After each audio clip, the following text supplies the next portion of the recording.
ये JEE mains के questions है जो कि 2019 का है, 2020 का है। आज ये क्वेश्चंस को हम लोग डील करते हैं। अब देखिए, यदि आपको जेईई मेंस निकालना है तो 110% आपको प्रीवियस ईयर के क्वेश्चन पेपर है वो करना ही पड़ेगा आप लोगों को। मैं आप लोगों को एक स्ट्रेटेजी बता रहा हूँ, यदि जेईई मेंस का पेपर निकालना है तो ठीक है, आपके पास जो जेईई एडवांस के जो प्रीवियस 5 to 6 ईयर क्वेश्चंस है उन सभी को आपको क्या करना है, सॉल्व करना है। क्या करना है? सॉल्व करना है।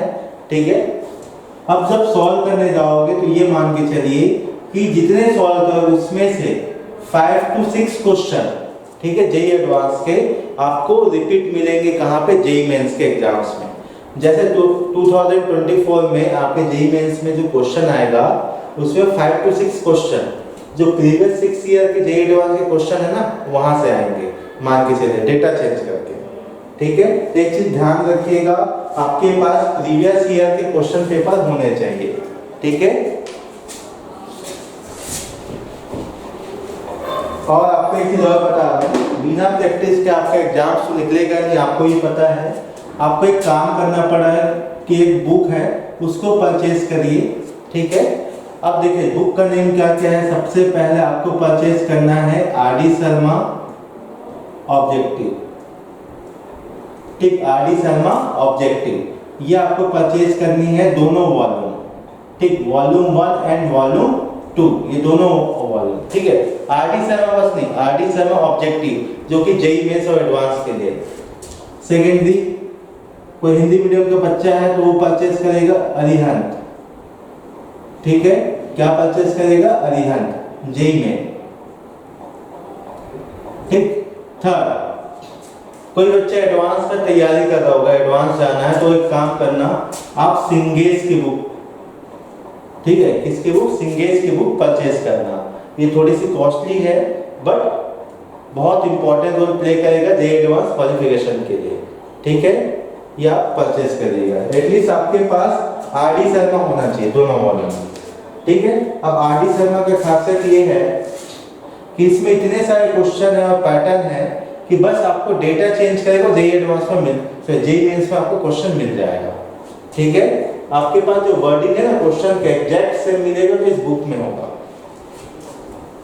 अब चलते हैं अपने ये दोनों क्वेश्चंस की तरफ, ठीक है। उसके बाद और आगे क्वेश्चंस में जाएंगे। क्वेश्चन क्या बोलता है, ध्यान दीजिएगा। क्वेश्चन ये बोलता है if the function f is defined r minus 1, मतलब जो आपका फंक्शन जो डिफाइंड हो रहा है, ठीक है, जो फंक्शन आपका डिफाइंड हो रहा है r to r मान के चलिए, तो इसका क्या मतलब होता है, ठीक है। इसका मतलब ये होता है जो डोमेन होता है ना, ये जो डोमेन है आपका रियल नंबर है, ठीक है। रियल नंबर का मतलब -∞ से +∞। जो इसका जहां तक डिफाइंड हो रहा है वो क्या होगा? आपका कोडोमेन होगा। क्या होगा? कोडोमेन। और कोडोमेन जब R है इसका मतलब क्या है? ये भी होगा -∞ से +∞। बट यहाँ पे जब डिफाइंड हो रहा है R-1 तो इसका क्या मतलब है? ये जो -∞ से +∞ है ना, इसमें से आपको -1 और +1 को क्या करना है? रिमूव करना है। इसको छोड़ के पूरे जो -∞ से +∞ जो इंटरवल है उस पे आपका फंक्शन डिफाइंड है, ठीक है। अब कहां तक डिफाइंड हो रहा है? डिफाइंड हो रहा है a तक। अब a तक डिफाइंड हो रहा है, इसका मतलब जो a है ना, या तो एक कोडोमेन होगा या तो रेंज होगा, ठीक है। क्या होगा? कोडोमेन होगा या तो रेंज। मतलब कोडोमेन तो कंफर्म है, रेंज इसके अंदर होगा। मे भी पॉसिबिलिटी है कि कोडोमेन और रेंज दोनों आपस में क्या हो? सेम हो। दोनों आपस में क्या हो? सेम हो। ये पॉसिबिलिटी हो सकता है। अब चलते हैं कुछ इंपॉर्टेंट टर्मिनोलॉजी की तरफ, जहां पे यदि आपके पास कोई एक फंक्शन है, ठीक, कोई भी एक फंक्शन है, यदि वो फंक्शन 1 है, कैसा है?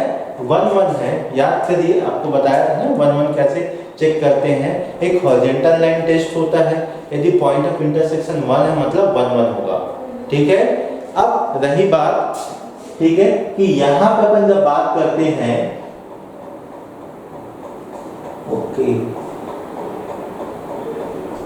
ये कौन से स्कूल में इशू आ रहा है कि आपके पास स्क्रीन मल्टीपल हो गया है? कहाँ से है ये? Aastha Vidya Mandir. Okay, let me check.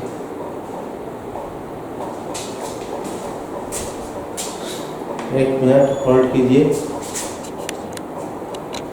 तो ऑन टू का केस क्या था भाई कि जब आपके पास कोडोमेन और रेंज क्या हो जाए, एग्जैक्ट सेम हो जाए, तब उस फंक्शन को बोलते थे ऑन टू फंक्शन है। ठीक है, अब रही बात, ये तो सिंपल वर्ड हो गया, क्या इसका कुछ और नाम है क्या? हाँ भाई, ध्यान दीजिएगा, यदि आपके पास कोई फंक्शन वन है तो इसका एक और नाम है, इसका नाम है इंजेक्टिव फंक्शन। ठीक, इसका क्या नाम है? Injective function. ठीक है, बस ऐसे समझना कि 1 to 1 सीधा इंजेक्शन दे रहा है, ऐसा समझो बस। ओके, अब नेक्स्ट, यदि ऑन टू फंक्शन तो इसका क्या नाम हो सकता है भाई? और इसका नाम है सर्जेक्टिव। क्या नाम है? सर्जेक्टिव। ठीक है, यदि कोई फंक्शन सर्जेक्टिव है, इसका मतलब ये समझ जाना कि आपके पास जो गिवन फंक्शन है वहां पर आपके पास कोडोमेन और रेंज का एग्जैक्ट सेम है। अब देखते हैं इस क्वेश्चन में क्या बोला गया है। If the function okay f is defined r - 1 to a, okay, a के ऊपर भी कमेंट नहीं कर सकते कि कोडोमेन है कि दोनों सेम होगा, रेंज और codomain. Okay, defined by f of x square upon 1 - x square is surjective. अच्छा भाई, ये जो गिवन फंक्शन है कैसा है? सर्जेक्टिव है। यदि सर्जेक्टिव है, इसका मतलब 100% वहां पे कोडोमेन और रेंज क्या होगा? सेम होगा। ठीक है, मतलब ऑन टू फंक्शन, तब मुझे फाइंड करना है a, मींस मुझे निकालना पड़ेगा सेट a। ठीक है, चलिए अब मैं स्टार्ट करता हूं इस क्वेश्चंस को। देखिए, सबसे पहले यदि आपको चेक करना हो कि फंक्शन, ध्यान रखिएगा ना, ये जो फंक्शन है आपका क्या सर्जेक्टिव है। यदि आपका फंक्शन क्या है? सर्जेक्टिव है, इसका मतलब जो कोडोमेन होता है वो किसके इक्वल होता है? रेंज के। कोडोमेन किसके इक्वल होता है? रेंज के। अब देखिए इस क्वेश्चन में क्या बोला गया है, ये जो a है ना, इसको फाइंड करना है। किसको फाइंड करना है? a को। मतलब ये क्वेश्चन इनडायरेक्टली क्या कहना चाह रहा है? आपको निकालना है रेंज। इनडायरेक्टली क्या बोलेगा? रेंज निकालो। तो ध्यान देना, कई क्वेश्चन ऐसे आएंगे जहां पे डायरेक्टली ये नहीं बोलेगा कि आप रेंज निकालो, आपको पता करना पड़ेगा कि हाँ भाई क्या पूछा है, आपको निकालना है रेंज। यदि आपको रेंज निकालना है तो रेंज निकालने के तरीके हम लोग डिस्कस किए, टोटल 5 है। पहले प्रीडिफाइंड हो जाएगा, फिर a sin x plus b cos x है, फिर लीनियर अपॉन लीनियर है, फिर लीनियर अपॉन लीनियर में कोई एक कॉमन फैक्टर है। आफ्टर देन क्या है भाई? क्वाड्रेटिक अपॉन क्वाड्रेटिक या लीनियर अपॉन लीनियर। ये 5 पैटर्न था जिसके द्वारा हम क्या करते थे? क्वेश्चंस बनाते थे। यहाँ देखिए जो गिवन है आपके पास f of x is equal to x square upon 1 - x square, ये आपके पास क्या है? गिवन फंक्शन है। अब जैसे ही आपके पास f of x है, अपन इसको क्या लिख सकते हैं? y is equal to f of x is equal to x square upon 1 - x square. इसको देखने के बाद अपने को समझ में आ रहा है ये जो है आपका क्वाड्रेटिक अपॉन क्वाड्रेटिक पैटर्न का क्वेश्चन है।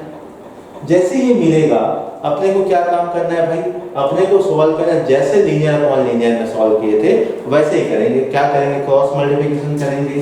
तो क्रॉस मल्टीप्लिकेशन करने जाओगे तो क्या मिलेगा? 1 - x square is equal to x square. ठीक, ये अपना क्या हो गया? क्रॉस मल्टीप्लिकेशन हो गया। आफ्टर दैट क्या करोगे? ब्रैकेट ओपन करोगे। तो जब ब्रैकेट ओपन करोगे तो क्या होगा?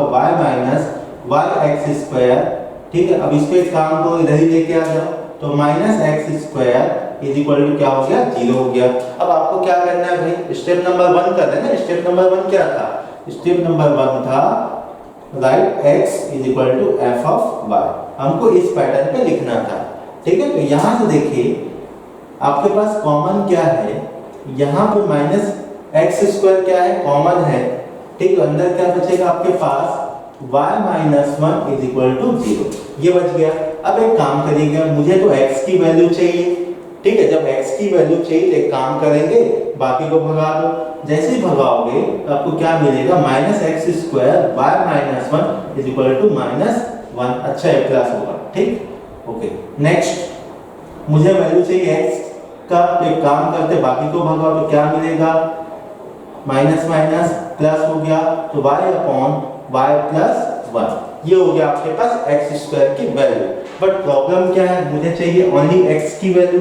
जब मुझे ओनली x की वैल्यू चाहिए तो जो स्क्वायर है जंप करके क्या बन जाएगा, स्क्वायर रूट। तो जैसे स्क्वायर रूट बनेगा, अपने को पता है ये वेरिएबल है, ये वेरिएबल है मतलब कितना आंसर देगा, दो आंसर देगा, ठीक। एक बार प्लस देगा, एक बार माइनस, तो ये हो जाएगा root over of y upon y plus one.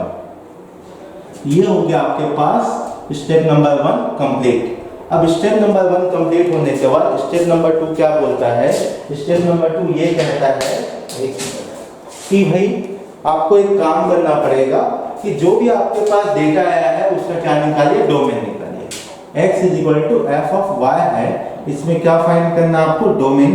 जो डोमेन होगा, ठीक है, वही क्या होगा, ओरिजिनल फंक्शन का रेंज होगा। तो सबसे पहले देखिए ये किस पैटर्न का है आपके पास, डोमेन में रूट वाला है। तो हमको पता है भाई रूट के अंदर जो भी क्वांटिटी होता है वो क्या होता है भाई, नॉन नेगेटिव रियल नंबर। याद रखिएगा, नॉन नेगेटिव रियल नंबर लिख देता हूं n, ठीक है, नॉन नेगेटिव रियल नंबर। तो यहां से मुझे क्या करना पड़ेगा भाई, वापस से नंबर लाइन बनाना पड़ेगा, तभी तो मैं बता पाऊंगा जो मेरे पास डेटा है वहां पे y कहां से कहां तक बिलोंग करेगा, उसका इंटरवल क्या होगा। ध्यान रखिएगा, जब भी आपके पास नंबर लाइन होगा आपको क्या निकालना पड़ेगा, सीपी इन द सेंस जितने भी फैक्टर है उसको इज इक्वल टू क्या करो, जीरो करो। तो y is equal to zero ऊपर वाले के लिए, second y plus one is equal to zero, तो y की वैल्यू क्या मिलेगा यहाँ से, y is equal to minus one. तो जो भी आपके पास सीपी होंगे उसको एक नंबर लाइन में बैठाओ, जो कि क्या आपके पास माइनस वन है, यहाँ पे क्या आपके पास जीरो है, ठीक। अब यहाँ पे देखिए कितने फैक्टर, वन टू फैक्टर्स है। अब दो फैक्टर है मतलब कितने पार्ट होंगे, कितने पार्टीशन होंगे, तीन, वन टू थ्री। अब देखते हैं तीनों पार्टीशन में साइन क्या क्या होगा। तो पहला देखिए साइन, ध्यान दीजिएगा जीरो से इन्फिनाइट के बीच में कोई भी नंबर पुट करिए y का। चलो मान के चलते हैं 10, 10 पुट करने पे प्लस 10, ठीक है, प्लस 11, तो plus upon plus plus. Next minus one से जीरो के बीच में कोई वैल्यू कंसीडर करिए, तो माइनस पॉइंट फाइव क्या कंसीडर करेंगे, माइनस पॉइंट फाइव। तो माइनस पॉइंट फाइव मतलब ये निगेटिव और ये क्या हो जाएगा, पॉजिटिव, तो क्या होगा माइनस। नेक्स्ट माइनस वन से माइनस इन्फिनाइट के बीच में कोई वैल्यू पुटअप करिए, क्या पुटअप करें, माइनस 10, माइनस 10 मतलब माइनस और माइनस ये हो जाएगा प्लस, ये हो गया। अब देखिए भाई ये हमने साइन मेंशन कर दिया, अब ये देखना है हमको कौन कौन से रीजन है वो कंसीडर करना है। तो कंसीडर कौन कौन से रीजन करना है, ध्यान दीजिएगा। यहाँ देखिए सिंबल क्या है आपका, ग्रेटर देन और इक्वल टू है, मींस आपका पॉजिटिव रीजन आएगा, मतलब जीरो से बड़ा या जीरो के बराबर, मतलब पॉजिटिव। तो कौन कौन सा रीजन है भाई, ये रीजन है आपके पास और ये रीजन, मतलब माइनस इन्फिनाइट से माइनस वन और जीरो से इन्फिनाइट। बट एक सवाल उठता यहाँ पे है कि माइनस वन और जीरो को कंसिडर करना है कि नहीं, कंसिडर का मतलब लेना है कि नहीं, ठीक है। अब वो डिपेंड करेगा यहाँ पे। तो मैंने एक तरीका बताया था कल, यदि जब भी आपके पास फ्रैक्शन होगा तो डिनोमिनेटर कभी भी जीरो नहीं होगा। तो यहाँ पे अपन लिखेंगे y is greater than equal to zero upon y plus one is only greater than zero.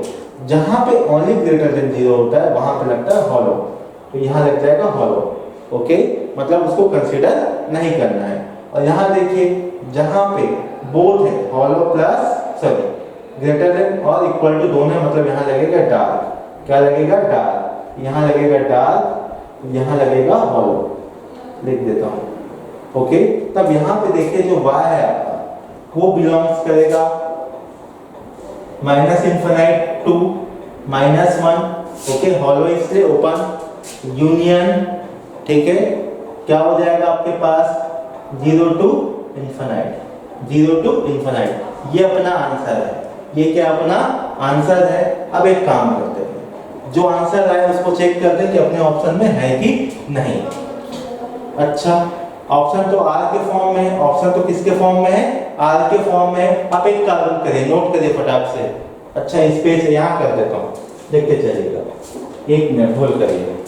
Okay, आपके पास क्या है, y belongs to -∞ to -1 union 0 to ∞, ये आया आपके पास। अब ध्यान दीजिएगा आपका ऑप्शन कैसे r के फॉर्म में है, मतलब ये रहेगा ऑप्शन तो ठीक है, नहीं होगा तो कन्वर्ट करना पड़ेगा। अब ध्यान दीजिएगा जब भी आपको कन्वर्ट करना हो, ठीक है, क्या करना हो, कन्वर्ट, तो कन्वर्जन कैसे होता है ध्यान दीजिएगा। y बिलोंग्स टू देखते चलिएगा। अब देखिए एक रियल नंबर होगा, ठीक, क्योंकि भाई रियल नंबर है यहाँ पे। अब इसमें से ध्यान रखिएगा जहां पे यूनियन है उसके जो नेबर में जो भी नंबर है, जैसे -1 है और क्या है 0 है, -1 है और 0 है, ठीक, उसको लिख दीजिएगा। अब इसमें से ध्यान रखिएगा आपको हटाना पड़ेगा, क्या करना पड़ेगा, आपको हटाना पड़ेगा, ठीक। हटेगा कैसे, ध्यान देना, यहाँ पे जो भी आपके पास इंटरवल है, जो भी इंटरवल है उसके जस्ट अपोजिट, मतलब ओपन है तो आपको यूज करना पड़ेगा क्लोज, यहाँ क्लोज है तो आपको यूज करना पड़ेगा ओपन। ये आपका फाइनल आंसर है, ठीक है। तो आपके दिमाग में कैसे रखना है कि भाई r में से उन नंबर्स को माइनस करना है जो इनके बीच में है, ठीक, जो इनके बीच में, मतलब मुझे ये रीजन नहीं चाहिए। देखो बाकी तो r है आपके पास, हटाना किसको, इसको नेगेटिव को, तो हटाने का तरीका क्या है भाई, r में से ये रीजन हटा दो, एक तरीका हो गया। अब किसी को ये समझ में नहीं आएगा, शॉर्टकट क्या होता है भाई, लिखो r और जो भी इंटरवल है, ठीक है, वो लिख दो यहाँ पे, जैसे -1 है तो -1, 0 है तो 0, जो भी आपके पास इंटरवल है उसके अपोजिट इंटरवल यहाँ पे लगा दो, ओपन होगा तो क्लोज, क्लोज होगा तो ओपन। ये फाइनल आंसर। अब चेक करिए इसमें से कौन सा ऑप्शन है, option number C is the correct option for this question. Note करिए इसको, ध्यान रखिएगा, आपको ये बस चेक करना पड़ेगा कि भाई आपको क्या पूछा है, बाकी आपको आएगा क्वेश्चन सॉल्व करने। ठीक, जल्दी से नोट करिए, फिर मैं आगे बढ़ता हूँ। सेकंड क्वेश्चन में चलते हैं।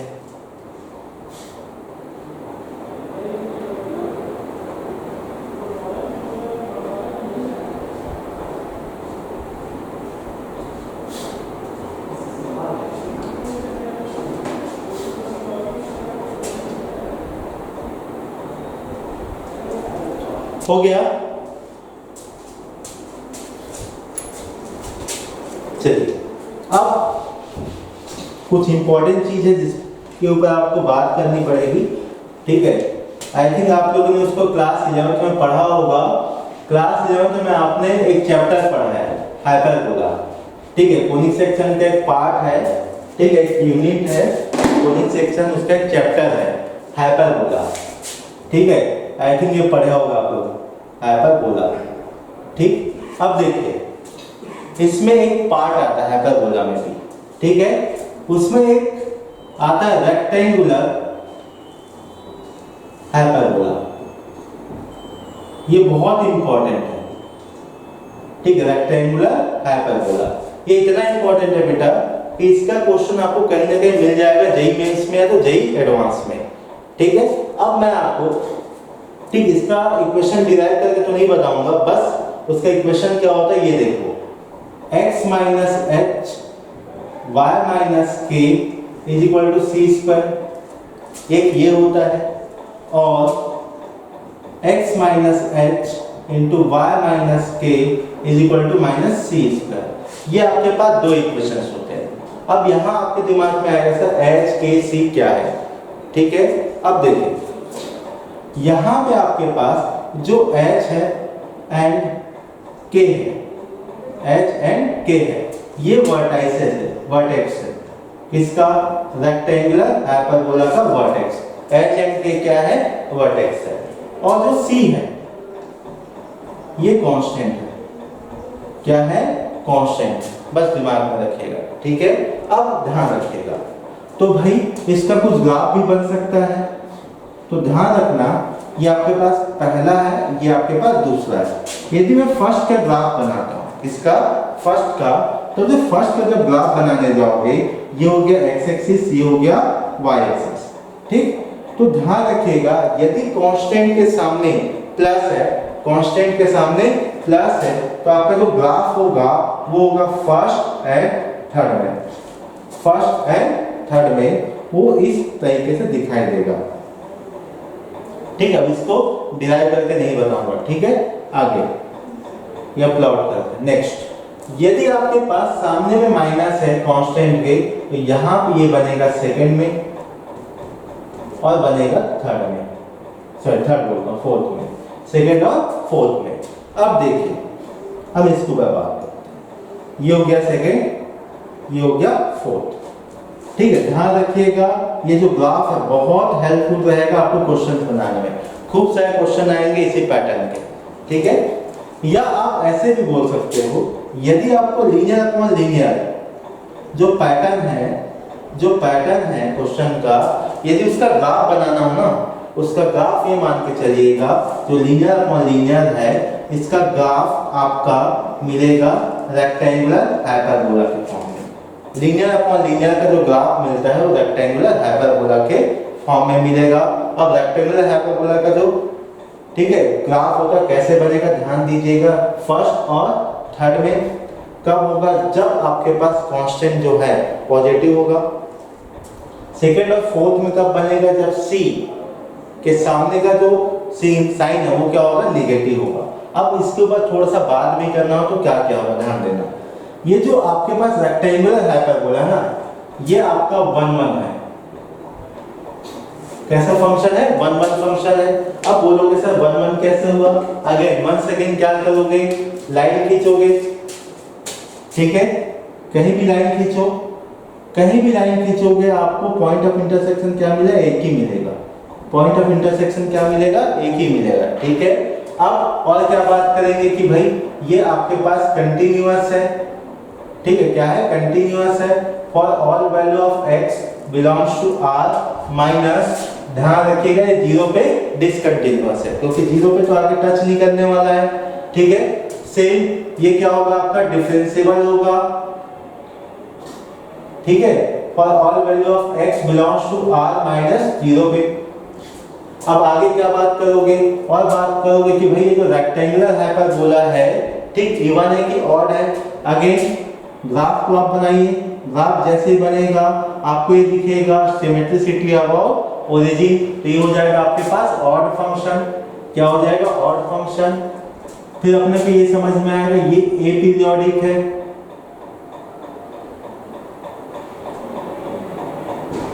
क्या है ये, एपीरियोडिक है, ठीक है। इसका कोई इंटरवल नहीं है ना, रिपीट नहीं हो रहा है। और क्या बात करते हैं, इनटू है कि ऑन टू है, अब वो क्वेश्चन पे डिपेंड करेगा। किस पे डिपेंड करेगा, क्वेश्चन पे। क्वेश्चन पे डिपेंड करने का मतलब कि यदि फंक्शन आपका r to r डिफाइंड है, इसका मतलब ये इनटू फंक्शन होगा। क्या होगा ये, इनटू, क्योंकि कोडोमेन और रेंज आपका इक्वल नहीं होगा। रेंज क्या होगा, ध्यान रखिएगा, माइनस इंफिनिटी से प्लस इंफिनिटी, लेकिन 0 को हटाना पड़ेगा। इसको हटाना पड़ेगा, 0 को हटाना पड़ेगा, 0 हटेगा तभी आपका ये रेंज आएगा, ठीक है। क्या आएगा, रेंज आएगा। तो यदि r to r डिफाइन हो रहा है, इसका मतलब 0 क्या हो गया, एक्स्ट्रा हो गया इसमें कोडोमेन में। इसका मतलब CD आपका किसके इक्वल नहीं है, r के इक्वल नहीं है, ठीक है। ये कुंडली हो गया किसका, रेक्टेंगुलर हाइपरबोला का। आप इसके लिए 5 मिनट भले समय ले लो, लेकिन इसको नोट करो, ठीक है। ये नोट्स बहुत काम का है, ये वाला पेज जेईई मेंस के लिए। नोट होने के बाद आप रिप्लाई करिएगा, रिस्पॉन्स करिएगा।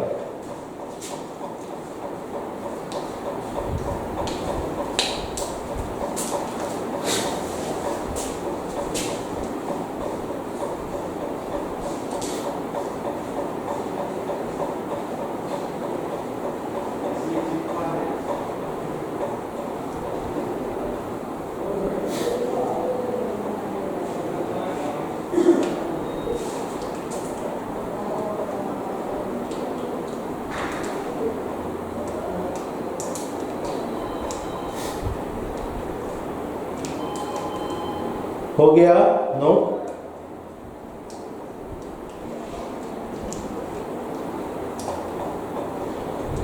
ठीक है। चलिए मैं आगे बढ़ता हूं अब इस क्वेश्चन की तरफ। तो ध्यान दीजिएगा, जब भी आपके पास लीनियर अपॉन लीनियर का होगा, आपको एक मिलेगा रेक्टेंगुलर हाइपरबोला का ग्राफ। यदि पॉजिटिव होगा, ठीक है, तो 100% फर्स्ट और थर्ड में बनेगा, निगेटिव होगा तो क्या होगा, सेकंड और फोर्थ में बनेगा। और ये जो ग्राफ है आपका एपीरियोडिक है, डिफरेंशिएबल है, जीरो को छोड़ के, कंटिन्यूअस है, जीरो को छोड़ के, आपके पास 1 फंक्शन है, इनटू फंक्शन है, ऑड फंक्शन है, ये आपके दिमाग में बैठा रहना चाहिए सब चीज। अब चलते हैं आगे क्वेश्चन में, ध्यान देना है आपको। क्वेश्चन में क्या बोला गया है, इफ फंक्शन इज डिफाइंड, एकदम केयरफुली पढ़ना है, ठीक है। यदि आप क्वेश्चन ही गलत पढ़ोगे तो गड़बड़ हो जाएगा। Function is defined 0 to infinite to, ध्यान रखिएगा, 0 to infinite, ठीक है। चलिए, और f of x क्या दिया गया है आपको, जो f of x है वो है आपके पास x अपॉन 1 प्लस x, ये दिया गया है, ठीक। इसको देखने के बाद एक चीज समझ में आता है, लीनियर अपॉन लीनियर है। यदि लीनियर अपॉन लीनियर है, इसका मतलब 110% अपने पास क्या मिल जाएगा, इसका ग्राफ मिल जाएगा, जो कि होगा रेक्टेंगुलर हाइपरबोला। अब देखिए, तो यहाँ पे पूछा क्या गया, जो f है ना उस पर कमेंट करना है। क्या कमेंट करना है भाई, ये 1 1 है, ऑन 2 है, कि 1 1 होगा कि ऑन 2 होगा कि दोनों नहीं होगा, ठीक है। आपके पास जब भी प्रैक्टिस करने के लिए क्वेश्चन आएगा, कोई भी प्रीवियस ईयर होगा, उसके बारे में जो भी जानते हो आप सब निकालो, क्योंकि अगला क्वेश्चन में क्या पूछेगा ये आपको आइडिया नहीं होगा, तो सब निकालो। अब देखो, ये आपके पास क्वेश्चन है कि जो f of x है x अपॉन x है, ठीक है। अब आपको क्या करना है, जब भी ऐसा कोई क्वेश्चन आएगा, ठीक, अगेन 1 सेकंड क्या करना रहेगा आपको, क्रॉस मल्टीप्लिकेशन करना रहेगा, ठीक है। क्या करना रहेगा, क्रॉस मल्टीप्लिकेशन करना रहेगा। यदि आपको रेंज चाहिए तब, क्या चाहिए तब, रेंज चाहिए तब आप क्या करोगे, यहाँ पे क्रॉस मल्टीप्लिकेशन करोगे। बट मैं बोलूंगा आप यूज करो ग्राफिकल मेथड। यदि ग्राफिकल मेथड यूज करोगे तो आप जो भी ग्राफ आएगा उसके अकॉर्डिंग ये बता पाओगे उसका रेंज क्या है, ठीक है। तो अपन सीधा चलते हैं ग्राफिकल मेथड की तरफ। अब देखिए, जो y है x अपॉन 1 प्लस x, अब आपको इसका ग्राफ बनाना। अब बोलोगे सर इसका ग्राफ कैसे बने, ध्यान रखिएगा, यदि लीनियर अपॉन लीनियर है, ठीक। अब 12th क्लास में एक चैप्टर था पहले, पार्शियल फ्रैक्शन, हिंदी में बोलते हैं आंशिक भिन्न, पहले था ना, अभी हटा दिए सर। एक आपके पास इंडेफिनिट इंटीग्रेशन आएगा, वहां ही मिलेगा आपको। यदि एक चैप्टर था पार्शियल फ्रैक्शन, उसमें एक टॉपिक था, ठीक, टॉपिक क्या, उसमें एक पार्ट था कि फ्रैक्शन कितने टाइप के होते हैं। फ्रैक्शन आपके 2 टाइप के होते हैं, पहला होता है प्रॉपर, दूसरा होता है इम्प्रॉपर। एक प्रॉपर फ्रैक्शन होता है, दूसरा होता है इम्प्रॉपर फ्रैक्शन। यदि आपके पास कोई भी प्रॉपर फ्रैक्शन है तो कोई दिक्कत नहीं है, यदि प्रॉपर है तो कोई दिक्कत नहीं है, ठीक। जो इम्प्रॉपर होगा ना उसमें दिक्कत है। आप बोलोगे सर दिक्कत है, दिक्कत नहीं है, लेकिन हम कैसे जानेंगे प्रॉपर है, कैसे जानेंगे इम्प्रॉपर है। यदि आपके पास फ्रैक्शन होगा 100% न्यूमरेटर और डिनोमिनेटर होगा, क्या होगा, न्यूमरेटर और डिनोमिनेटर होगा, ठीक। यदि न्यूमरेटर जो डिग्री है, न्यूमरेटर की डिग्री, ठीक है, इधर लिख देते हैं n अपॉन d, उसके बाद डिनोमिनेटर डिग्री, ठीक। यदि न्यूमरेटर की डिग्री डिनोमिनेटर की डिग्री से क्या वो बड़ा हो जाए या बराबर हो जाए, बड़ा या बराबर, न्यूमरेटर की डिग्री डिनोमिनेटर से बड़ा या बराबर, तब उस टाइप के जो फ्रैक्शन होते हैं ना उसको बोलते हैं इम्प्रॉपर। क्या बोलते हैं, इम्प्रॉपर। जब न्यूमरेटर डिग्री डिनोमिनेटर डिग्री के से बड़ा या बराबर, ठीक। अब जिसके अगेंस्ट में क्या होगा, जो न्यूमरेटर डिग्री होगा वो क्या होगा, छोटा होगा, किससे, डिनोमिनेटर डिग्री से। वैसे फ्रैक्शन को बोलते हैं प्रॉपर, और जहां पे न्यूमरेटर की डिग्री डिनोमिनेटर से बड़ा या बराबर हो जाए तो बोलेंगे इम्प्रॉपर। अब देखो, कोई भी क्वेश्चन हो जो इम्प्रॉपर हो उसमें दिक्कत होगा। आप इसका ना तो डिफरेंशिएशन कर पाओगे प्रॉपर वे में देखा जाए, ठीक है, ना ही इंटीग्रेशन कर पाओगे। ठीक है, तो इसको अपन पहले क्या करते हैं, कन्वर्ट करते हैं। क्या करते हैं, कन्वर्ट करते हैं। अब कन्वर्ट किस में करेंगे भाई, कन्वर्ट करेंगे प्रॉपर में। अब बोलोगे सर कैसे कन्वर्ट करते हैं, तो ध्यान दीजिएगा कन्वर्ट करने के मेथड एकदम बचपन वाला क्या है, थोड़ा एक्स्ट्रा दिमाग है जो चला पाओगे, ठीक है, समय बचाना है तो आपको करना पड़ेगा मैनिपुलेशन। मैनिपुलेशन का मतलब कि जो गिवन डेटा है ना, यहाँ कुछ ऐड करना पड़ेगा, कुछ माइनस करना पड़ेगा, कुछ ऐड करना पड़ेगा, कुछ माइनस करना पड़ेगा, या मल्टीप्लाई करना पड़ेगा, ठीक है, एज पर द रिक्वायरमेंट, उसमें थोड़ा दिमाग लगाना पड़ेगा। Second method long division method, एकदम बचपन वाला, ऐसे ऐसा डिवाइड करोगे, ठीक है, जहां पे जो आपका क्या होगा, डिविडेंड क्या होता है, division into quotient plus remainder. अब ये जो मेथड है ना, लेमास यूक्लिड थ्योरम, उसको आप फॉलो करना पड़ेगा आपको, तब जाके आप लॉन्ग डिवीजन मेथड्स कंप्लीट कर पाओगे। जैसे लॉन्ग डिवीजन मेथड करोगे, आपका जो फ्रैक्शन है ना, कन्वर्ट हो जाएगा किसमें, आपका प्रॉपर में। कैसे कन्वर्ट हो जाएगा, प्रॉपर में हो जाएगा, ठीक है, ओके। आप चाहो तो इसको नोट कर सकते हो। देखो इस क्वेश्चन के लिए इतना सारे कॉन्सेप्ट्स है, ठीक है, और सारे कॉन्सेप्ट आपके यहीं पे आ गए, तो जल्दी से नोट करिए इसको।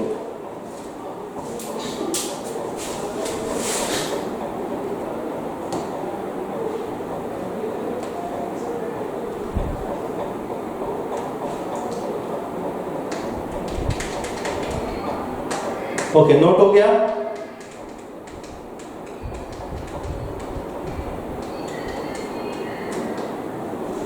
चलिए अब ध्यान दीजिएगा कि यहां पे आपके पास दो मेथड है कि भाई जो गिवन डेटा हो तो इम्प्रॉपर है, उसको प्रॉपर में कन्वर्ट करने के कितने मेथड है, दो, जिसमें मुझे पहला मेथड ज्यादा पसंद है क्योंकि वो समय कम लेता है और बन जाता है। तो देखिए यहाँ पे y = x/1 + x। अब देखिए इसमें क्या करिए, आप हमेशा ना डिनोमिनेटर बनाने की कोशिश करिए। कहाँ पे, न्यूमरेटर है। अच्छा देखो नीचे में क्या 1 + x है, क्या है 1 + x। एक काम करिए +1 करिए। जैसे +1 करोगे भाई, हमने तो उधार लिया है तो वापस भी तो करना पड़ेगा, तो -1। जैसे ये करोगे आपको y क्या मिलेगा, ध्यान दीजिए। अब आपको सेपरेट करना है, क्या करना है, सेपरेट करना है। तो सेपरेट कैसे होगा, देखो x + 1 अपॉन, देखो 1 + x, उसको लिख सकता हूँ x + 1, ये हो जाएगा आपके पास -1 अपॉन x + 1, ये हो गया, ठीक। जैसे ये हो जाएगा, अगला कार्यक्रम क्या करना है भाई, देखिए ये दोनों सेम है, कैंसिल आउट हो गया, और जैसे कैंसिल आउट होगा आपको क्या मिलेगा, y = 1 - 1 अपॉन x + 1, ये मिल गया। अब अगला कार्यक्रम क्या करना है, ध्यान दीजिएगा, जो भी सिंगल होगा ना, जो भी कांस्टेंट होगा उसको पकड़िए और उसको दूसरे साइड भेज दीजिए। जैसे ही भेजोगे आपको क्या मिलेगा, y - 1 = -1 अपॉन x + 1, ये मिल गया। जैसे यहां मिला, अब एक काम करिए, जो x + 1 जो डिनोमिनेटर में है उसको एक काम करिए, उसको अपने घर से भगा दीजिए, मतलब उसको राइट से लेफ्ट लेके आइए। जैसे राइट से लेफ्ट लेके आओगे आपको मिलेगा y - 1 x + 1 = -1, ये मिल गया आपको, ठीक। जैसे ही मिलेगा आपको इसको अरेंज करना है। अरेंज कैसे होगा, x + 1 y - 1 = -1। अब जब -1 है, क्या 1 के स्क्वायर लिख सकता हूं, कोई फर्क पड़ेगा क्या, नहीं। जैसे ही लिखोगे आंखों में चमक आ गया होगा, आप बोलोगे सर ये ऐसे दिख रहा है, x - h y - k = -c², ये आपको ऐसे ही दिख रहा होगा। अब ध्यान दीजिएगा, जैसे ये दिखेगा, ठीक, आप क्या बोलोगे, सर ये तो आपका रेक्टेंगुलर हाइपरबोला है। क्या है, रेक्टेंगुलर हाइपरबोला है। जैसे आप आइडेंटिफाई कर पाओगे, जो आपने एक्सप्रेशन लिखा है x + 1 y - 1 = -1 का स्क्वायर, ठीक, ये तो रेक्टेंगुलर हाइपरबोला है। अब कंपेयर करिए, कंपेयर करने के बाद जो h की वैल्यू आएगी वो -1 आएगा और y k की वैल्यू आएगा +1, ये आ गया। ये जो आप लिखोगे ये आपका वर्टेक्स है, क्या ये वर्टेक्स है। अब ध्यान देना है, आपके पास वर्टेक्स तो आ गया है, बट आपको एक काम करना है, ओरिजिनल रेक्टेंगुलर हाइपरबोला का ग्राफ बनाना है, जहां पे आप ये समझिए कि h की वैल्यू 0 है, y की वैल्यू 0 है, स्टैंडर्ड। ठीक, जो स्टैंडर्ड आपके पास हाइपरबोला है, रेक्टेंगुलर हाइपरबोला, उसका ग्राफ कैसे बनता है, ध्यान दीजिएगा, 0, ही है। यदि माइनस है, क्या है, माइनस है, तो कहां बनेगा भाई, बताइए, अभी आपको बताया था मैं, कहां बनेगा, फर्स्ट में कि फर्स्ट थर्ड में कि सेकंड फोर्थ में, ये इंपॉर्टेंट है, सोचिए इस चीज को, कहां बनने के चांसेस है, क्योंकि बहुत इंपॉर्टेंट है ना। ठीक है, वो बनता है आपका सेकंड और फोर्थ में। ठीक है, कहां बनता है, सेकंड और फोर्थ में, या आप बना दीजिए सेकंड और फोर्थ में, बन गया। ठीक, अब देखिए, ये तो है आपके पास स्टैंडर्ड मतलब वर्टेक्स क्या है आपके पास, 0, 0, मतलब xy = -c²। अब प्रॉब्लम क्या है, यहाँ पे जो क्वेश्चन है वहां पे वर्टेक्स क्या है, 0, 0 नहीं है, अब कौन है, -1, 1 है। अब इस जो रेक्टेंगुलर हाइपरबोला है ना, इसको शिफ्ट करना पड़ेगा, वर्टेक्स को शिफ्ट करना पड़ेगा। तो देखिए, जब शिफ्ट होगा, ये हो गया आपके पास 0, 0। ठीक, अब ये हो गया आपके पास x की वैल्यू -1, तो y की वैल्यू क्या है भाई, +1, तो ये हो गया आपके पास वर्टेक्स, जो कि न्यू वर्टेक्स है। ठीक, जो शिफ्टेड वर्टेक्स है वो क्या आपके पास -1, 1 है। ठीक है भाई, बना देते हैं, ये हो गया न्यू एक्सिस, क्या हो गया ये, न्यू एक्सिस। ठीक, न्यू एक्सिस में देखिए आपके पास ये मिल गया। अब देखिए जो ग्राफ बन रहा है, ठीक है, ऊपर में ध्यान दीजिएगा, ऊपर में कुछ प्रॉब्लम नहीं, कोई लाइन नहीं है ना कोई पॉइंट है, ठीक, जो चेक करने को सकता नहीं है, तो मुझे पता है ये बनेगा आपके पास सेकंड में। ठीक है, अब ध्यान देने वाली बात क्या है आपके पास, कि जो आपके पास नीचे में जो है ना ग्राफ, वो कहां से जा रहा है, ध्यान दीजिएगा। अब देखिए, ये जो वर्टेक्स है, मुझे पता है कि वो कहीं ऐसे आएगा नीचे से, बट मैं चेक करने जाऊंगा क्या जो मैं ग्राफ है नीचे वाला फोर्थ क्वाड्रेंट का, क्या वो ओरिजिन को टच करके जाएगा या क्रॉस करके जाएगा। एक काम करते हैं, x की वैल्यू 0 पुट करो। ठीक है, क्या पुट करोगे, x की वैल्यू 0 पुट करो, और y की वैल्यू भी क्या पुट अप करोगे, 0 पुट अप करोगे। x की वैल्यू 0 पुट करो, y की वैल्यू क्या पुट अप करो, 0। तो आपको क्या मिलने वाला, ध्यान दीजिएगा, यहाँ चेक कर सकते हो ना। ठीक है, स्पेस, ठीक, यहाँ करते हैं, चेक कैसे करोगे, यहाँ पे चेक करिएगा, जो आपके पास गिवन इक्वेशन है, देखिए x की वैल्यू 0 पुट करिए यहाँ पे, तो यहाँ पे जैसे 0 पुट करो, 0 + 1, 0 - 1 = -1 है आपके पास। ठीक, तो यहाँ देखिए 1 × -1 = -1, तो ये क्या किया, सेटिस्फाई किया, लेफ्ट = राइट, लेफ्ट = क्या मिला आपको, राइट। इसका मतलब कि जो ग्राफ है ना, ये जो ग्राफ है आपका, वो 0 से क्रॉस करके जाएगा। कहां से क्रॉस करके जाएगा, 0 से क्रॉस करके जाएगा, ये हो गया। ठीक, ये हो गया आपका exact graph of x + 1 y - 1 = -1 का ग्राफ है। ठीक, ये आपके पास ग्राफ आ गया। अब देखिए, इस ग्राफ में अपने को कमेंट करना है एज पर द क्वेश्चन। अब ध्यान दीजिएगा, जो क्वेश्चन है वहां पे जो अपने पास फंक्शन है वो डिफाइन हो रहा है 0 से इनफिनाइट, मतलब डोमेन क्या है, 0 से इनफिनाइट, मतलब 0 से चालू होगा, कहां तक जाएगा, इनफिनाइट तक। और जो आपका डोमेन होता है ना, ये x की वैल्यू शो करता है, तो x की वैल्यू क्या है भाई, 0 से इनफिनाइट, ये हो गया आपके पास इनफिनाइट, ये हो गया 0, मतलब x की वैल्यू में क्या पुट अप कर सकता हूं, बस इतना ही, 0 से लेके इनफिनाइट। ठीक है, इस डायरेक्शन में 0 से राइट में, ये हो गया आपका डोमेन। अब देखिए, यहाँ पे जो आपका कोडोमेन है, जो आपका कोडोमेन है वो क्या है भाई, कोडोमेन आपका ध्यान रखिएगा 0 से इनफिनाइट, 0 से इनफिनाइट, ये हो गया कोडोमेन, 0 से इनफिनाइट, दिख गया ये कोडोमेन है। ठीक, अब देखिए इसके अकॉर्डिंग जो मेरे पास फाइनल ग्राफ है वो क्या मिलेगा, जो फाइनल ग्राफ है वो मिलेगा मुझे बस ये। ठीक है, क्योंकि ध्यान दीजिएगा इसके अकॉर्डिंग क्या है भाई, पॉजिटिव एक्स एक्सिस को हम रखेंगे तो मुझे y क्या मिल रहा है, ये सब मिल रहा है, यही लाइन मिल रहा है। जो मिलेगा वही क्या होगा, मेरा रेंज होगा। अब देखिए फाइनल ग्राफ अपने पास है। अब जो भी क्वेश्चन पूछा जाएगा सब बता देंगे। जैसे कि पहला, ये जो गिवन फंक्शन है, ठीक है, 1 1 है कि ऑन टू है, 1 1 है कि ऑन टू है। इसको ठीक से बना देता हूँ, मार्कर थोड़ा सा फेड हो गया है, ठीक। ये हो गया आपके पास फाइनल डायग्राम। अब एक काम करिएगा, यदि आपको 1 1 है कि ऑन टू चेक करना है, एक लाइन खींचिए ऐसे। क्या खींचिए, लाइन।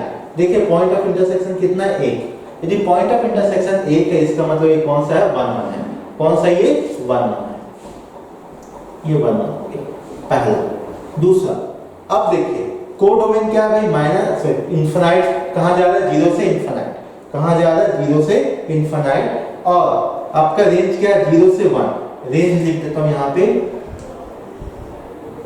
0 to 1, ठीक। तो यहां देखिए कोडोमेन और रेंज आपस में इक्वल है क्या, नहीं। इसलिए जो फंक्शन है वो है आपके पास इनटू फंक्शन है। क्या है, ये इनटू फंक्शन है। अगला भाई इवन है कि ऑड है, ध्यान दीजिएगा इसका जो ग्राफ है ओनली वन साइड है, ठीक है ना। तो ये आपके पास नंबर 4, ये आपके पास नन है, नाइदर ऑड नॉर इवन, ठीक है। फिर क्या आप कमेंट करोगे, डिफरेंशिएबल है, यस डिफरेंशिएबल है अपने डोमेन पर। कंटीन्यूअस है, यस अपने डोमेन पे क्या है, कंटीन्यूअस है। पीरियोडिक है, नहीं भाई ये पीरियोडिक है, ठीक है। अब देखिए ऑप्शन कौन कौन सा है, 1 1 है एंड ऑन टू, ये तो गलत है। 1 1 but not onto, yes ये आपका ऑप्शन करेक्ट है, ठीक है। आपको इसी पैटर्न के क्वेश्चन खूब सारे मिलेंगे जेईई मेंस में और एडवांस में भी, ठीक है। आप नोट कर सकते हैं इसको। फिर अगले क्वेश्चन की तरफ बढ़ते हैं।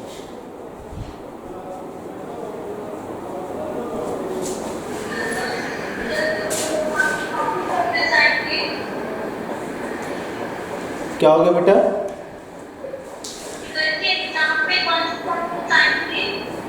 आपकी आवाज क्लियर नहीं आ रही है, फिर से रिपीट करिए।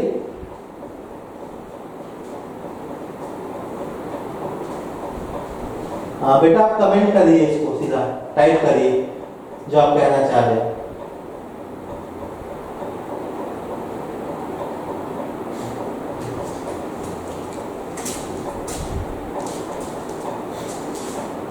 ये मान के चलिए बेटा कि आपको एक क्वेश्चन यहां से मिलेगा, चाहे जेईई मेंस हो या जेईई एडवांस हो, 110%। बस वहां पे आपको ये आइडेंटिफाई करना पड़ेगा कि जो गिवन एक्सप्रेशन है, ठीक है, ओके कनेक्ट हो गया फिर से, ठीक।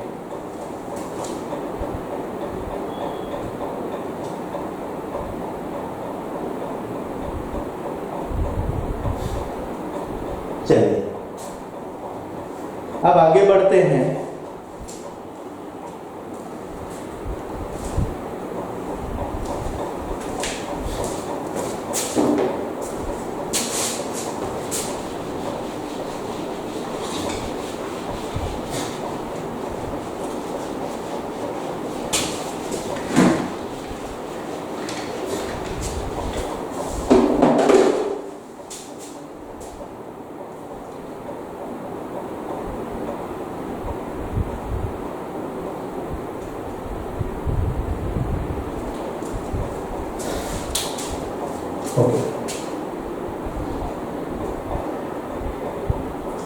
अब कुछ मिसलेनियस फंक्शंस में से कुछ अगले फंक्शन के ऊपर हम डिस्कस करते हैं बेटा, जिसमें पहला है आपके पास इक्वल और आइडेंटिकल फंक्शन। इक्वल और आइडेंटिकल फंक्शन, ठीक है। अगला जो टाइप है आपका इक्वल, ठीक है, और आइडेंटिकल फंक्शन। अब देखिए इक्वल और आइडेंटिकल फंक्शन के लिए आप क्या क्या बातें करेंगे। पहली बात क्या करोगे कि यदि आपके पास कोई दो फंक्शन है, एक फंक्शन आपके पास f of x है, दूसरा g of x। देखिए बेटा आपका बैकग्राउंड रेडी हो रहा है इसके लिए, कंपोजिट फंक्शन के लिए, इसके लिए कंपोजिट फंक्शंस के लिए, जिसमें आप पढ़ोगे फॉग, गॉफ, ठीक है, एक्सेट्रा, ये सब आप पढ़ोगे। उसके लिए सबसे पहले यदि मेरे पास दो फंक्शंस हैं, उसके बारे में मैं क्या क्या चीज कमेंट कर सकता हूं, तो ध्यान दीजिएगा। उसमें पहला टाइप है आपके पास कि भाई इक्वल और आइडेंटिकल फंक्शन। यदि मेरे पास एक फंक्शन f ऑफ x है, दूसरा g ऑफ x है, यदि मैं f ऑफ x का क्या निकालूंगा, डोमेन, किसका डोमेन निकालूंगा, f ऑफ x का, और मैं निकालूंगा g ऑफ x का भी डोमेन निकालूंगा। यदि दोनों का डोमेन एग्जैक्ट सेम हुआ, दोनों का डोमेन क्या हुआ, एग्जैक्ट सेम हुआ, तब मैं बोलूंगा दोनों फंक्शन मेरा क्या है, आइडेंटिकल या इक्वल है, पहला। दूसरा क्या मैं निकालूंगा, दूसरा निकालूंगा रेंज। क्या निकालूंगा, रेंज। इसका भी रेंज निकालूंगा, इसका भी रेंज निकालूंगा, और दोनों आपस में क्या होने चाहिए, इक्वल होने चाहिए। ठीक है, तो यहां से अपने को एक चीज समझ में आता है, जो पहले पॉइंट से, कि यहां पे f ऑफ x की बात करो या g ऑफ x की बात करो, डोमेन जो होगा वो क्या होगा, कॉमन होगा। डोमेन क्या होगा आपका, कॉमन होगा, तभी वो फंक्शन को क्या बोलोगे, आइडेंटिकल या इक्वल। ठीक है, फंक्शन आप ऐसे भी समझ सकते हो, जुड़वा। क्या समझ सकते हो, जुड़वा।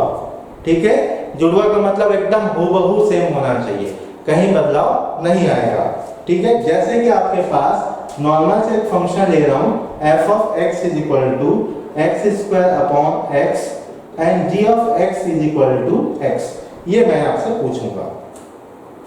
ठीक है, अब ध्यान दीजिएगा, जो मैं फंक्शन है ना, जो भी डिफाइंड हो रहा है, वो डिफाइंड हो R2R। ठीक है, क्या हो रहा है, R2R। अब आपके पास मैं दो ऑप्शन देता हूं, f of x is equal to x square upon x और g of x is equal to x। क्या f of x and g of x, f of x and g of x are equal function? Question ये आपके पास है, आप ऐसे ही answer दीजिए। बताइए, f of x और g ऑफ x क्या इक्वल फंक्शन है क्या, या आइडेंटिकल फंक्शन है क्या? आंसर दीजिए। यदि f ऑफ x आपके पास क्या है, एक्स स्क्वायर अपॉन x है, और g ऑफ x क्या है आपके पास, x है, तो आपके पास एक सवाल उठता है हमारे द्वारा कि क्या दोनों आइडेंटिकल होगा? अब देखिए मैं वापस लिख दे रहा हूं, यदि मेरे पास f of x is equal to x square upon x and g of x is equal to x है, तो क्या दोनों फंक्शन आइडेंटिकल होगा? देखने से ये समझ में आ रहा होगा कि आइडेंटिकल है, देखने से। ठीक, हाँ भाई, यहाँ x से x काट डालो, काटने के बाद x से मिला, तो सर देखो f ऑफ x और g ऑफ x दोनों तो x ही है। जब दोनों x है तो क्या होगा, आइडेंटिकल होगा। तो ध्यान रखिएगा, मैथमेटिक्स में क्लास 12 जेईई की दुनिया में आपको एक चीज का ध्यान में रखना है कि जो भी आपके पास फ्रैक्शन में होगा, ठीक, मींस प्रोडक्ट में होगा या डिवाइड में होगा, आप ऐसे ही नहीं कट कर पाओगे। ठीक है, आप ऐसे ही कट नहीं कर पाओगे। कब तक कट नहीं कर पाओगे, जब तक, ध्यान दीजिएगा, जैसे 2 इंटू 0 है अपॉन 0, आप ऐसा लिख लो ना। ठीक, तो आप यहाँ पे 0 से 0 कट नहीं कर पाओगे, 0 से 0 कट नहीं कर पाओगे। ध्यान रखिएगा, कोई भी फंक्शन जब कट करने जाओगे, कैंसिल करने जाओगे, उसको होना चाहिए नॉन जीरो क्वांटिटी। क्या होना पड़ेगा, नॉन जीरो क्वांटिटी। ये हो गया जैसे कि 0 माइनस 0 माइनस या 0 प्लस 0 प्लस, मतलब जो भी नॉन जीरो क्वांटिटी, मतलब 2 इंटू 5 अपॉन 2, तो 2 क्या है बेटा आपके पास, नॉन जीरो क्वांटिटी है, इसलिए इसको अपन कैंसिल कर सकते हैं। अब देखिए यहाँ पे कि भाई जो एक्स स्क्वायर है अपॉन एक्स है, क्या कैंसिल कर पाएंगे क्या? देखिए एक्स के लिए एक चीज कमेंट करके रखा है क्वेश्चन में कि एक्स कैसा है, रियल है। एक्स कैसा है, रियल है। यदि एक्स रियल है, इसका मतलब एक्स की वैल्यू भाई या तो 0 के इक्वल होगा या तो 0 के इक्वल नहीं होगा। दो ही केस बनेगा। 0 के इक्वल नहीं होगा, इसका मतलब आपके पास जो नंबर लाइन है वहां पे 0 के लेफ्ट साइड वाली नंबर्स आएंगे, और जब पॉजिटिव की बात करोगे तो 0 के राइट वाली बात आएगी। ठीक है, हमें दोनों के ऊपर डायरेक्टली यहाँ पे नोट करना है। मतलब ये दोनों क्या है, ये दोनों नॉन जीरो है। कैसा है आपके पास, नॉन जीरो क्वांटिटी है। लेकिन जब जीरो हो जाएगा ना बेटा, तो कभी भी किसी भी कीमत पे कट नहीं हो सकता। ध्यान रखिएगा, यदि आपके डिनोमिनेटर में क्या आ जाता है, जीरो आ जाता है, ध्यान रखना, यदि डिनोमिनेटर में क्या आता है आपके पास, जीरो आता है, कोई भी फंक्शन हो दुनिया का, कोई भी फंक्शन हो दुनिया का, यदि डिनोमिनेटर में क्या होता है, एग्जैक्ट जीरो आ जाए, तो क्या हो जाएगा, ये जो फंक्शन होगा नॉट डिफाइंड होगा। क्या होगा, नॉट डिफाइंड। यदि x की वैल्यू जीरो है, तो ध्यान दीजिएगा x की वैल्यू जीरो मतलब जीरो का स्क्वायर अपॉन जीरो है। अब देखो जीरो का मतलब क्या है भाई, एग्जैक्ट जीरो है यहाँ पे।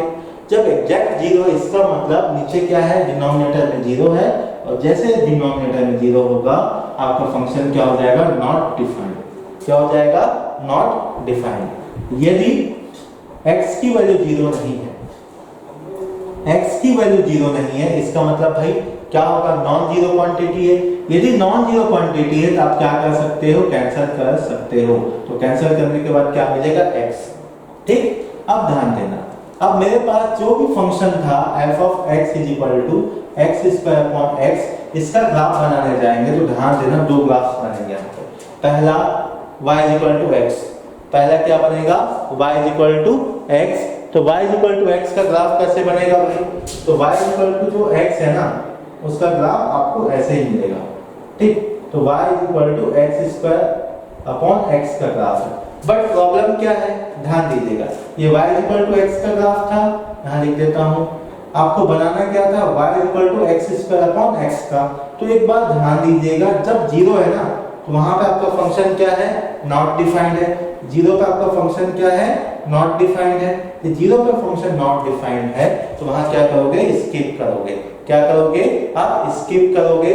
मतलब स्किप करने का मतलब वहां पे आप छोड़ दोगे। ठीक है, अभी छोड़ दिए, जैसे ही छोड़ दोगे तो y इक्वल टू x का ग्राफ ये है, और ये क्या आपके पास, जब x की वैल्यू हम जीरो पुट करें तो y अपना क्या है, नॉट डिफाइंड है। y क्या अपना नॉट डिफाइंड है, तो ये ग्राफ हो गया x स्क्वायर अपॉन x का ग्राफ। ये तो हो गया f ऑफ x का। g ऑफ x की बात करो तो क्या है, x है, इसका ग्राफ देखो क्या बनेगा, ये हो गया ग्राफ। तो g of x is equal to x का ग्राफ ये है। अब देखिए दोनों ग्राफ क्या एग्जैक्ट सेम है, क्या दोनों ग्राफ एग्जैक्ट सेम है क्या, नहीं। यहाँ देखिए जीरो पे नॉट डिफाइंड है, लेकिन यहाँ पे क्या है, जीरो पे डिफाइंड है। मतलब ये जुड़वा हुआ क्या, ठीक है, जुड़वा का मतलब क्या, यहाँ पे आपका डोमेन सेम है, क्या आपका रेंज सेम है, नहीं। ठीक, यहाँ पे दोनों डिफरेंट है। जब यहाँ पे दोनों डिफरेंट है, तो आप क्या बोलोगे, g of x and f of x are not identical functions. आप ये कमेंट करोगे। ठीक है, तो ध्यान रखिएगा, यदि जो दिखता है ना वो होता नहीं है, ऐसा समझिए। ठीक है, यदि देखने के बाद ये समझ में आता है कि वो आपका क्या है, आइडेंटिकल है, तो ये मान के चलिए 110% आप वहां पे गलत होंगे। तो जो भी आप क्वेश्चन करने जाओगे, एग्जैक्ट पहले उसका ग्राफ बनाइए, ठीक है, एनालाइज करिए, फिर वहां पे कमेंट करिए यस इट इज आइडेंटिकल और नॉट। ठीक है, थैंक यू। आज की क्लास बस इतनी ही। अब अगली क्लास मंडे को होगी। कल टेस्ट है आप लोगों का फंक्शन चैप्टर में। ठीक है, बेस्ट ऑफ लक।